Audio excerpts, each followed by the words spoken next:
Naglalagablab na apoy at makapal na usok ang bumalot sa paligid ng ilang residential building sa Taipo District sa Hong Kong.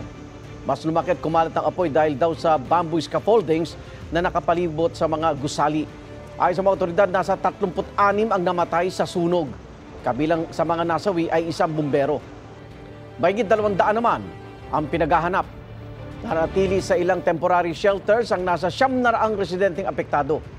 Inaapula pa rin ang apoy hanggang sa mga oras na ito. Pinag-utos si Chinese President Xi Jinping ang all-out effort para sa agarang pag-apula. Nag-abot na rin ng pakikiramay ang gobyerno ng Hong Kong sa mga nasawi sa insidente at inaalam pa ang sanhi ng apoy.